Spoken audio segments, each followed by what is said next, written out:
Shalom, shalom. Bonjour à tout le peuple de Dieu. Pour tous ceux qui viennent de nous prendre en marche, je vous salue dans le nom de notre Seigneur Jésus-Christ. Vous êtes bel et bien sur votre chaîne préférée, Ma TV. Cette émission est animée par votre servante Clark et nous aurons notre prophète Noudry François qui viendra nous exhorter. Pendant que notre invité prophète François Noudry s'installe, nous allons suivre un clip vidéo avec vous. À tout à l'heure.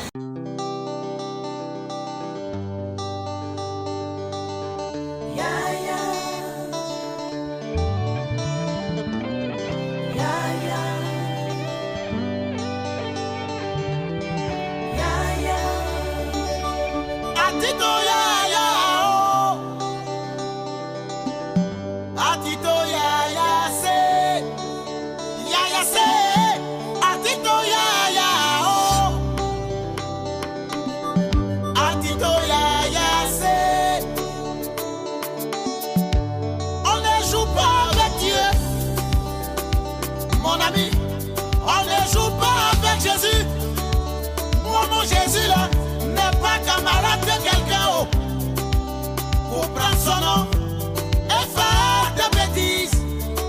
Je te dis d'arrêter Il est là, il est là, il est là, il est là, il est là, il est là, Jésus revient. Pourtant dimanche, quand on te voit, on dirait épouvantail. Marionnette, poupée sorcière, même trop jolie. Il faut changer, Jésus n'aime pas les foutaises. Mais laisse-moi te dire, quand il rentre à l'église, on dirait Michael Jackson. Il faut la voir, on dirait Lady Gaga. Puis encore, ils ne sont jamais à l'heure, toujours en retard, tout ça pour se faire voir. Même son carême, il fait un choco. L'horaire a changé, c'est de 10h à midi. Fini les longues prières qui lui donnent le vertige. Notre Père qui est aux cieux, Amen.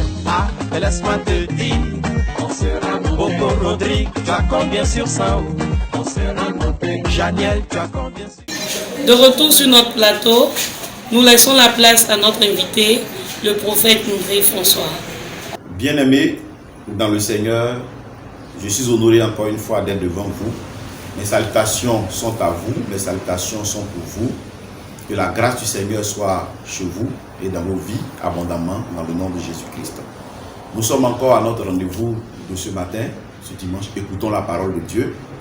Et comme je le disais tantôt la dernière fois, écouter la parole de Dieu, c'est la recevoir et la mettre en pratique. Et ma prière ce matin est que vous puissiez recevoir la parole de Dieu, recevoir la pensée de Dieu pour vous ce matin et la mettre en pratique afin de voir les résultats se produire dans vos vies. Que Dieu vous bénisse. Et ce matin, nous avons un thème important, un sujet important. Nous allons parler de quelque chose qui, dans l'Église, empêche plusieurs de recevoir la bénédiction qui repose dans leur communauté. Une chose qui empêche plusieurs de bénéficier de l'onction, de la grâce que Dieu a déposée sur la vie de leur leader. Et ces personnes-là sont présentes souvent dans les communautés, d'autres sont bénies à côté, et eux, ils ne reçoivent rien. Non pas parce que ces personnes-là vivent dans le péché forcément, non pas parce que ces personnes-là mènent une vie de désordre forcément, mais il y a quelque chose qui se dresse entre la grâce qu'il y a sur la vie de leur leader, la grâce qu'il y a sur la vie de leur père spirituel, la grâce qu'il y a sur la vie de leur berger et leur vie. Et ce matin, nous allons en parler. Je vous dirai tout à l'heure de quoi il s'agit, mais avant, nous allons lire ce texte en Marc, le chapitre 6. Et pour les érudits de la parole de Dieu, pour les habitués de la parole de Dieu, pour les habitués de la lecture, pour ceux qui sont connectés, certainement qui comprendront de quoi il s'agit avant que je ne puisse sortir le mot ou le thème. Mais ensemble, le Seigneur va nous faire du bien. Marc, le chapitre 6, le verset 1 au verset 6. Je lis la parole de Dieu. Il est écrit, Jésus partit de là et se rendit dans sa patrie. Ses disciples le suivirent. Quand le sabbat fut venu, il se mit à enseigner dans la synagogue. Beaucoup de gens qui l'entendirent étaient étonnés et disaient, d'où lui viennent ces choses? Quelle est cette sagesse qui lui a été donnée? Et comment de tels miracles se font-ils par ses mains? Au verset 3, n'est-ce pas le charpentier? le fils de Marie, le frère de Jacques, de Joseph, de Jude et de Simon? Et ces sœurs ne sont-elles pas ici parmi nous?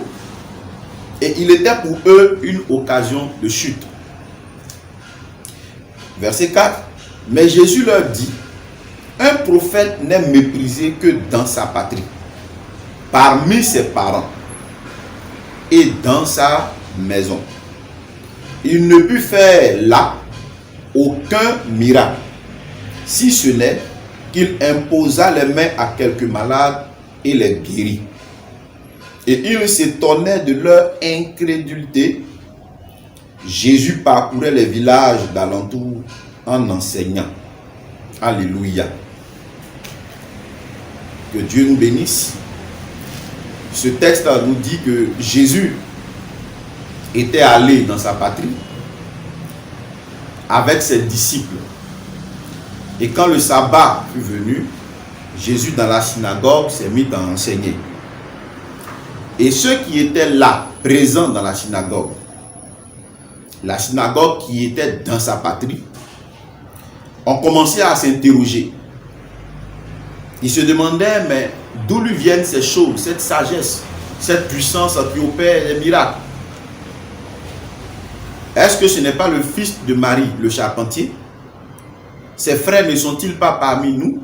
Ce n'est pas le frère de Jacques, de Jude, de Joseph et autres? Ses sœurs ne sont-elles pas parmi nous ici? Mais d'où lui viennent toutes ces choses? Et la Bible dit que Jésus était pour eux une occasion de chute. Jésus n'était pas pour eux une bénédiction. Jésus n'était pas pour eux une opportunité de transformation. Jésus n'était pas pour eux une opportunité d'élévation. Jésus n'était pas pour eux une occasion de guérison, de délivrance, mais il était pour eux une occasion de chute. Et le texte nous dit que Jésus, voyant ces choses, sachant ces choses, a dit qu'un prophète n'est méprisé que dans sa patrie, parmi ses parents et dans sa maison. Et le résultat de tout ça, c'est que là, dans sa patrie, là à Nazareth, Jésus ne put faire aucun miracle, si ce n'est qu'il imposa les mains à quelques malades et les guérit. Alors, plusieurs villes que Jésus a visitées, là où Jésus est passé, l'on a entendu parler de grands miracles. L'on a entendu parler même de résurrection, des aveugles qui ont vu, des lépreux qui ont été purifiés et toutes ces choses-là. Mais dans le cas de Nazareth, la Bible dit aucun miracle n'a pu être fait par le Seigneur. Non pas qu'il ne le voulait pas, mais le texte dit il n'a pu faire. Et la Bible dit il s'étonnait de l'incrédulité des habitants de Nazareth. Or, les habitants de Nazareth sont ses parents. Et il dit le prophète n'est méprisé que dans sa patrie, parmi ses parents. Or, qui parle de parents, parle de famille. Et qui parle de famille, parle aussi de familiarité. Voilà, le mot est lâché. La familiarité. La familiarité est un poison. La familiarité est le plus grand obstacle à la manifestation de l'onction dans vos vies. Il peut avoir une grâce, une onction terrible sur la vie de celui qui prie pour vous. Il peut avoir une grâce particulière sur la vie de votre berger, de votre leader ou de votre père spirituel. Mais si vous êtes familier à ce dernier, cette familiarité empêche l'onction sur sa vie d'opérer dans vos vies. Non pas que cet homme n'a pas l'onction, non pas que cet homme n'a plus l'onction, mais c'est dans vos vies que cette onction n'arrive pas à opérer à cause de la familiarité. La Bible dit que l'onction que représentait Jésus lui-même n'a pas pu opérer de miracle à Nazareth, justement parce que à Nazareth, c'était ses parents, c'était sa famille. Il y avait donc une familiarité. Les gens se posaient la question de savoir, mais on le connaît, mais il est né ici, sous nos yeux. Nous l'avons vu marcher, mais on connaît son père, on connaît sa mère, mais tous ses frères, nous les connaissons. Mais voici, ses soeurs sont parmi nous. Mais ce qui se passe dans sa vie, ce qu'il dit là, ça ne peut pas venir de Dieu. Ça ne peut pas être quelque chose d'extraordinaire. Non, ce n'est pas possible. C'est un homme ordinaire comme tout le monde. On l'a vu naître comme tous les enfants de Nazareth. On l'a vu grandir comme tous les enfants de Nazareth. On l'a vu jouer avec tous les enfants ici. Mais d'où lui viennent ces choses que nous voyons aujourd'hui? Et ces interrogations suscitaient en eux des doutes. Alors leur incrédulité a pris le dessus et il n'a pas pu faire de miracle dans cet endroit. Bien-aimé, je suis venu te dire ce matin, écoute-moi très bien, que la familiarité avec ton berger, avec ton père spirituel est un poison pour toi, est un obstacle à l'opération de la grâce qui est sur sa vie dans ta vie. Alors nous devons éviter d'être familiers avec ceux qui prient pour nous, avec ceux qui nous enseignent la parole, avec ceux qui nous conduisent, pour que la grâce qu'il y a sur leur vie puisse véritablement nous bénir.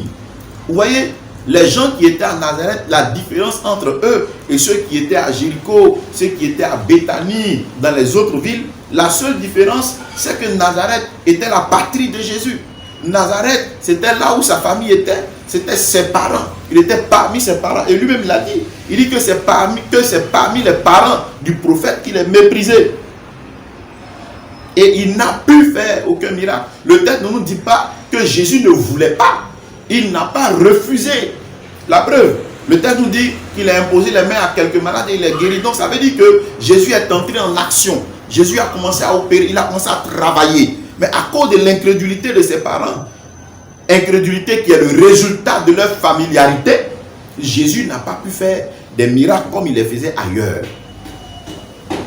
Si tu es dans une communauté et que depuis un certain temps, tu sens que l'onction qui est sur la vie de ton guide, de ton berger, de ton père spirituel, de ton pasteur, n'opère plus dans ta vie, commence à t'examiner.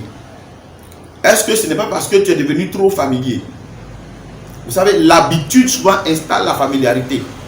Or, nous devons combattre cette habitude, combattre cette familiarité pour que l'onction continue d'opérer dans nos vies. Bien-aimés, faisons très attention. La familiarité est un obstacle à la manifestation de l'onction dans nos vies, à l'opération de la grâce dans nos vies. Refuse d'être familier avec ton berger. Refuse d'être familier. Oui, souvent, quand nous servons Dieu, qu'on arrive dans nos familles, vous rencontrez des tantes et des oncles qui parfois peuvent bénéficier de la grâce qu'il y a sur vos vies. Mais pour vous avoir vu tout bébé, pour vous avoir vu dans votre enfance, pour vous avoir toujours connu, ces personnes n'arrivent pas à profiter de la grâce qui est dans vos vies parce qu'il y a une forme d'incrédulité qui habite leur cœur. Mais cette incrédulité-là peut arriver dans l'église lorsque nous, bien que nous ne soyons pas de la même famille biologique que le pasteur, mais que nous laissons gagner par la familiarité, nous avons donc le même résultat, c'est-à-dire que les miracles se font rares, c'est-à-dire que l'opération de l'onction dans nos vies se fait rare. Vous voyez? Et cela va installer une certaine stérilité dans vos vies, une certaine stérilité dans votre atmosphère spirituelle. Vous comprenez ça? Vous voyez, il y a un homme qu'on appelle David qui était roi, qui avait pour femme une dame qu'on appelait Michal.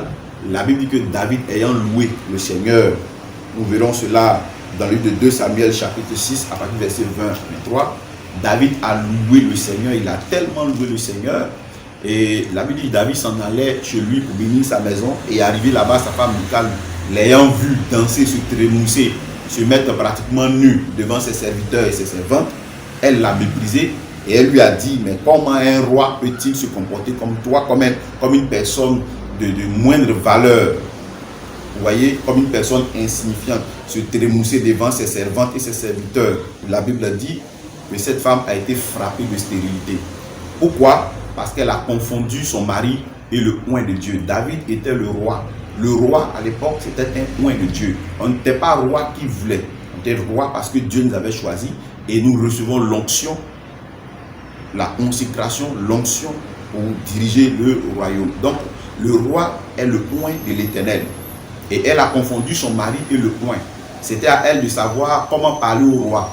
Mais elle a parlé au roi en faisant un amalgame entre le mari et le roi. La Bible dit qu'elle a été frappée par la stérilité. Vous comprenez? Même la familiarité peut sécher les fruits de ton offrande.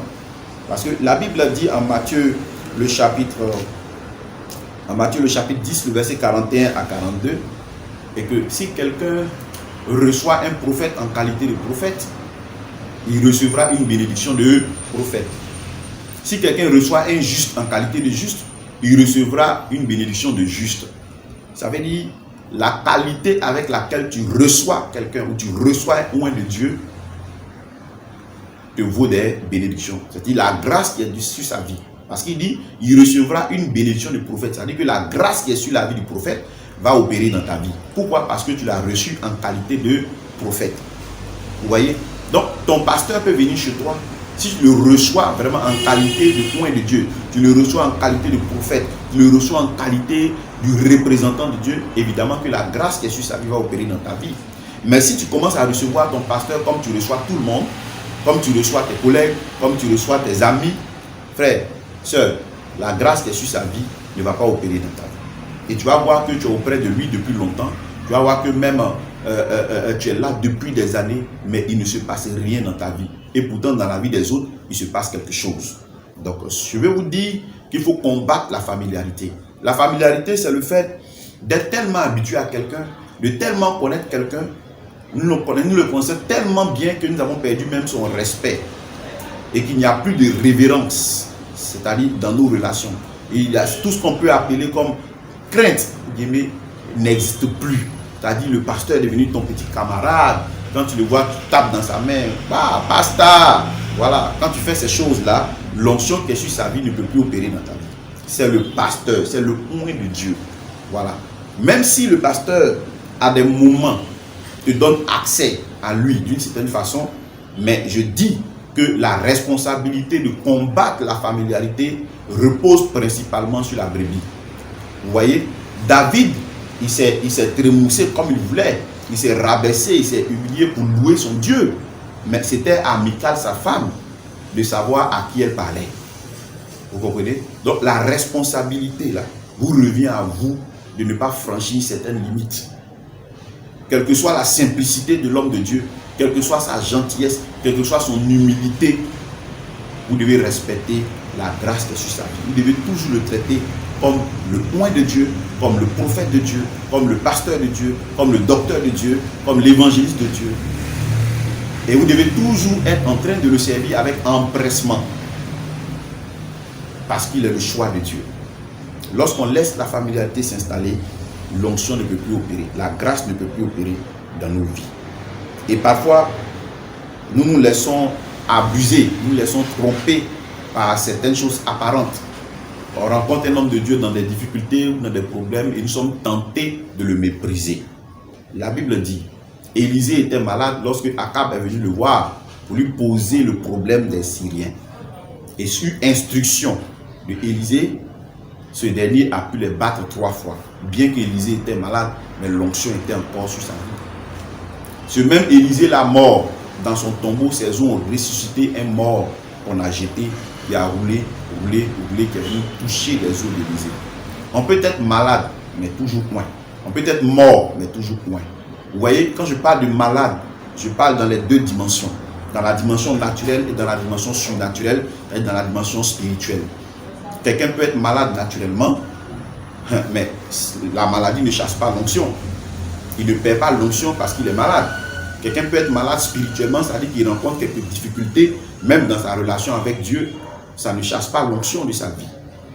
Et c'est à toi de ne pas le mépriser, de ne pas être trop familier, et certainement tu pourras recevoir quelque chose de ce dernier. Cela est possible.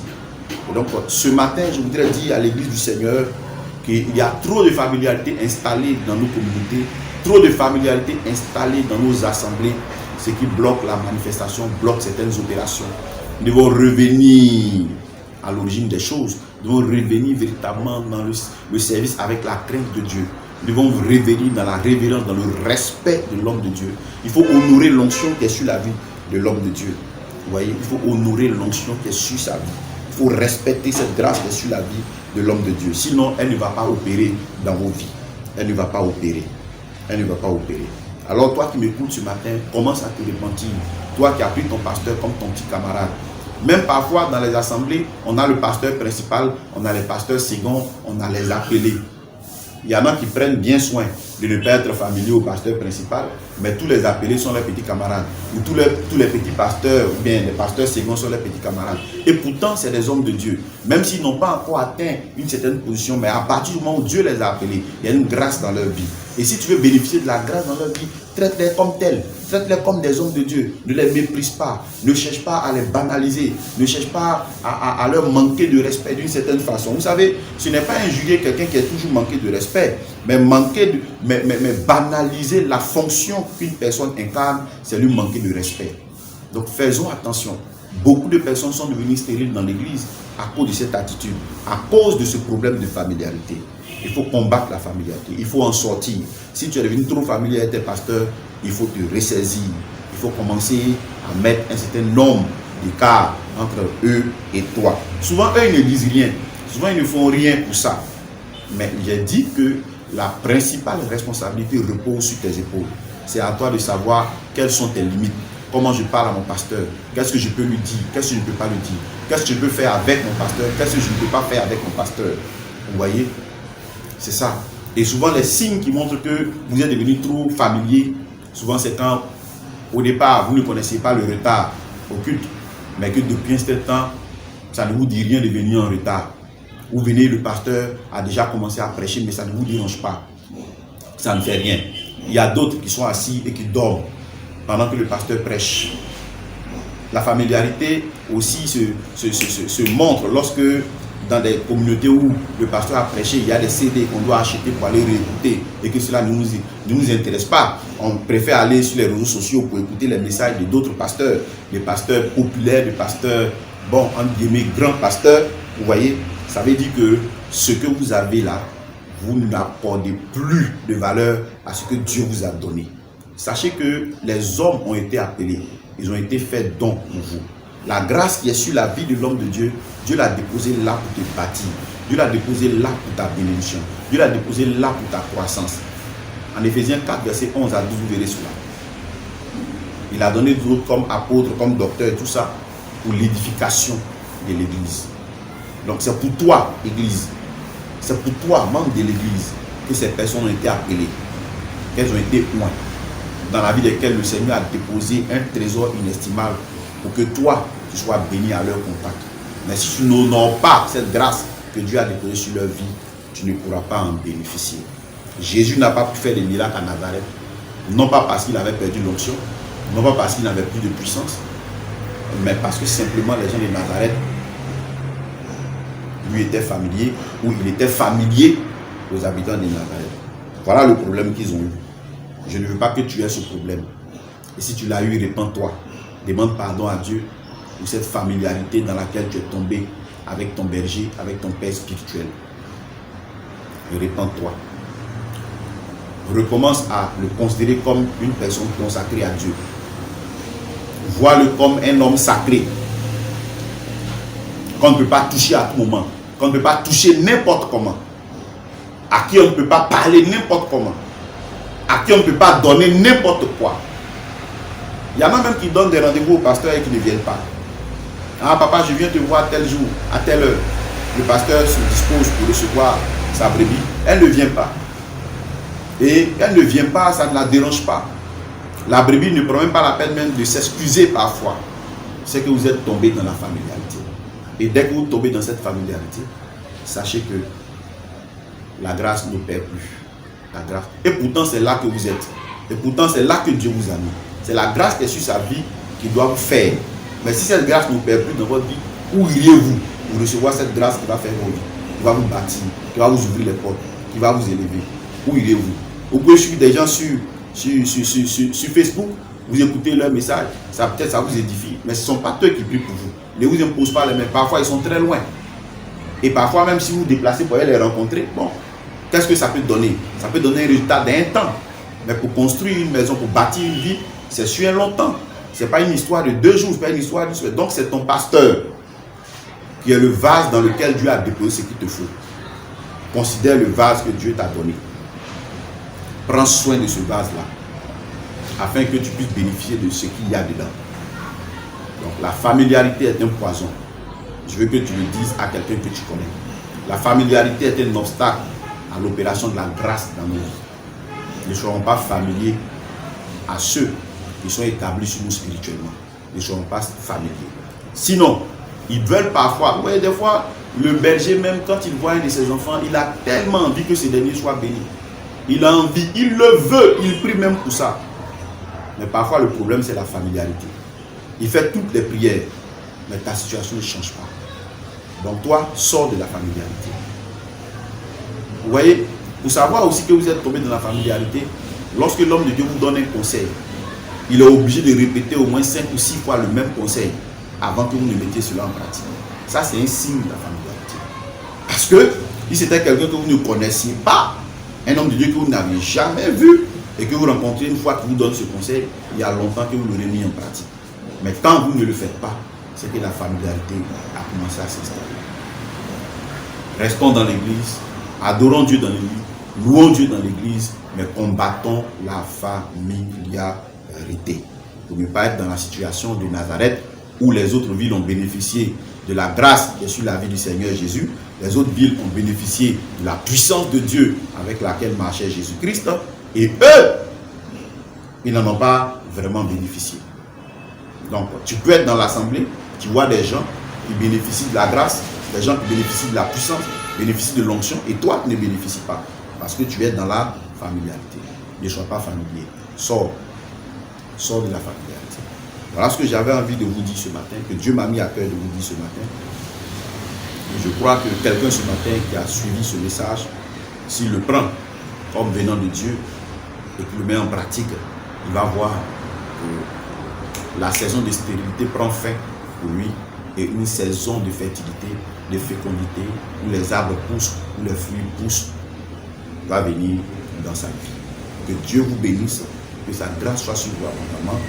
Et nous nous verrons encore à un autre rendez-vous la semaine prochaine. Je suis le pasteur Ndri François du REMA, le rassemblement des héritiers de la moisson abondante. Et je suis honoré, j'ai été honoré de m'adresser à vous ce matin. C'est une grâce que de pouvoir donner un message divin, la parole de Dieu. Que Dieu vous bénisse là-bas, que sa grâce soit sur vous. Vous verrez les contacts défiler au bas de l'écran. Et tous ceux qui souhaiteraient entrer en contact avec moi, mes numéros passent au bas de l'écran. Vous pouvez m'appeler et demander un rendez-vous, que nous puissions nous rencontrer, prier ensemble, afin que le Seigneur soit glorifié. Soyez bénis, bonne semaine à vous, que chaque jour de cette nouvelle semaine soit béni pour vous, que chaque jour soit un jour de miracle, que chaque jour soit un jour de victoire, que chaque jour soit un jour de témoignage dans le nom de Jésus-Christ. Paix chez vous, grâce abondamment au nom de Jésus. Amen. Merci, chers téléspectateurs, d'avoir suivi ce message avec nous.